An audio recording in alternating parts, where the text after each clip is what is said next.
So, guys, last season our defense let us down. Nobody wants to remember that. And the interior of that defensive line was a major part of the problem.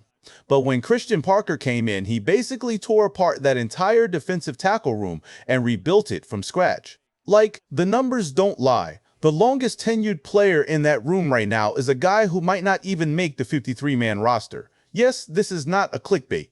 It is actually going to happen, so I'm going to explain the whole new look. D-line, who's locked in, who's still fighting for a spot, and what this scheme change really means going forward. What's up, Cowboys Nation? Welcome to the NFL Playbook Cowboys. If you're new here, don't forget to hit that subscribe button. Okay, so let's talk about how different this room is. I mean, think about this for a second. Quinnen Williams came over right before the trade deadline. Kenny Clark was a training camp trade. Ogbonnia signed in free agency. LT Overton was a draft pick. Toya was drafted last year. And then you've got a bunch of undrafted guys added on top of that. Tommy Dunn Jr., Kelvin Gilliam, DJ Withers. So, when I say this room has been completely rebuilt, I mean it, guys. The only player who's been here longer than one offseason is Toya, and even he's not guaranteed anything right now. And I want to ask you guys something. If you compare this room from the end of last season to right now, is it better? Not even pre-training camp last year, just end of last season to now. Drop a yes or no in the comments, because I think that's actually a closer conversation than people realize. So, what exactly is Christian Parker asking this room to do differently? Honestly, it's a bit of a hybrid. It's not the true one-gap penetrating style you'd see out of a Matt Eberflus type defense, and it's not the old-school two-gap, five-technique heavy 3-4 either. It's what they're calling gap and a half, basically blending the best parts of both worlds. They're going to use some five-man fronts, especially on early downs, with that four-eye technique, which isn't that far off from a five technique in a 3-4 scheme. Other times, they'll roll with three down linemen and two edges, and on certain early down looks, they'll play three true defensive tackles at the same time. So, there's real versatility being asked of this group, and that's part of why they went out and got so many different types of bodies for it. You need guys who can two-gap when it's called for, and guys who can still shoot a gap and get vertical when the situation allows it. Now, here's something that I think is pretty cool. What Christian Parker is asking his defensive linemen to do isn't dramatically different from what Quinnen Williams was doing back at Alabama, which leaned more into that throwback 3-4 look at times, especially on rundowns. And Quinnen Williams himself has talked about how excited he is to be playing for Christian Parker, saying, "It's amazing being around a coach who's won at a high level everywhere he's been, and that he's been around some great defenses with some great people before." He talked about learning from his philosophy, his defensive mindset, and how smart Christian Parker is when it comes to seeing the game. He even said it's opened his eyes on when to take his shots, when he can do certain things, and that the constructive criticism goes both ways. The respect he has for Christian Parker, and the respect Christian Parker has for him. So, I mean, that relationship alone is something to watch this year. Now, let's talk about Kenny Clark for a second, because I know some of you are wondering about his sack numbers dipping the past couple years. Honestly, don't overthink this too much.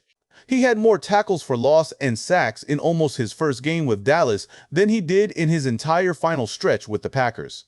We've seen the run-stopping ability, we've seen the pass rush ability, it's all still there. Now, with this new scheme, it might limit some of his early down sack opportunities just because he's going to be more locked into the run game responsibilities.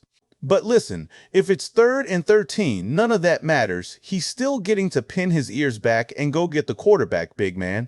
Kenny Clark is going to be the nose guard for this team, and Christian Parker has praised his nose guard work before, so that's clearly his role.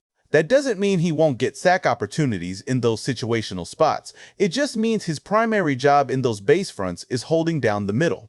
His role this year isn't going to be that 7.5 sack guy we saw a couple years back, but if he can put up numbers close to what he did back in 2022, with maybe a few more tackles for loss, that's a win for what this defense needs from him. He's just not going to be a 10-sack guy anymore, and that's fine, because that's what Quinnen Williams is here for. Okay. Now let's get into the guys fighting for that 4-eye role, because this is where it gets interesting. Kenny Clark and Quinnen Williams are going to eat up the majority of defensive tackle snaps, but not all of them because you've got breathers to manage. And on those five-man front looks, you actually need a third defensive tackle in the mix. So, there are three real options handling the 4-eye duties and the rotational, dirty work snaps, and those are Otito Ogbonnia, Jonathan Bullard, and LT Overton. All three of these guys make this roster.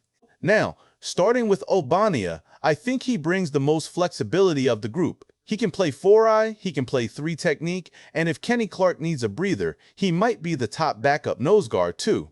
He's got the size to line up basically anywhere on that defensive line. Think of him like a swing interior lineman except on defense. He's not going to fill up the stat sheet, that's just not his role, but his impact is going to show up in keeping the linebackers behind him clean. Then you've got Jonathan Bullard, who isn't as big as Ogbonnia, so he's probably not getting real nose guard snaps. What he can do is give you 4-eye snaps in certain packages, and he can also play some 5 technique if needed. If we're counting Quinnen Williams as basically your 3 technique in this grouping, then Bullard rounds things out nicely as an unsung hero option. He's not the biggest guy out there, but he's a trench warrior through and through. And then there's LT Overton, who I think falls into that exact same bucket. This is basically what he was doing a lot of at Alabama too. More of a 4-man front role where going after the quarterback wasn't really the assignment. He might bulk up a little more here, and he's capable of playing some base defensive end if they need him there. He's got a bit more pass rush upside on the interior than Bullard or Ogbonnia, some flashes of it from college that could translate into more of a situational role.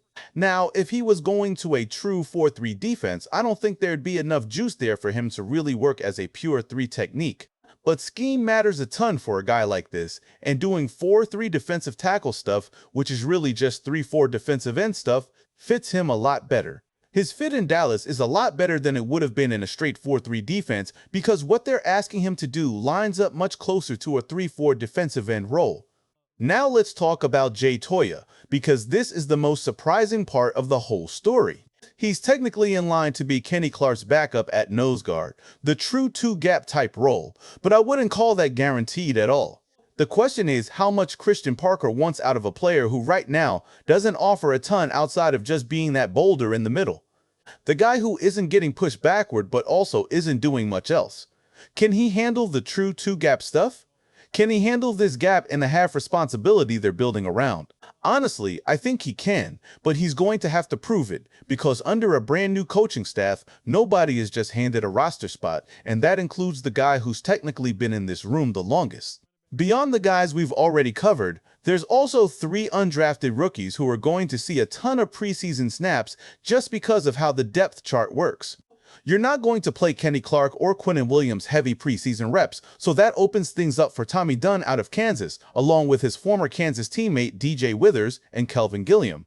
None of these guys have a ton of guaranteed money invested in them, so this preseason is basically their audition. Tommy Dunn fits that 4-eye mold pretty well even if he wasn't the most productive college player. Kelvin Gilliam is the one I'm personally most intrigued by, a really good athlete who transferred over from Oklahoma to Virginia Tech, and if he can turn that raw athleticism into consistent production, there's real upside there.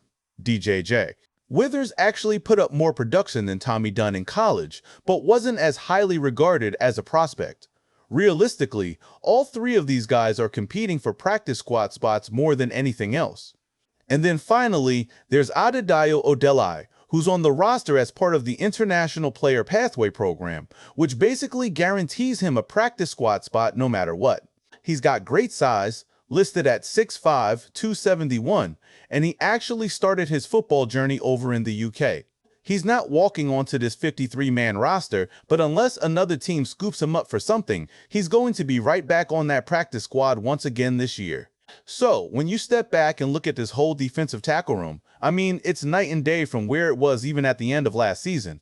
You got Kenny Clark and Quinnen Williams anchoring things, a genuinely deep group of run-stuffing depth behind them in Ogbonnia, Bullard and Overton, a question mark in Toya who has to earn his spot, and a wave of young UDFAs who could push for practice squad roles or even surprise us in preseason.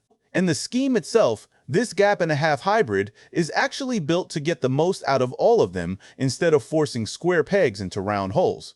Whether this ends up being the most improved room on the entire roster, honestly, we're going to find out real soon once pads come on. Let me know down in the comments who you're most excited to watch out of this group, and I'll catch you guys in the next one.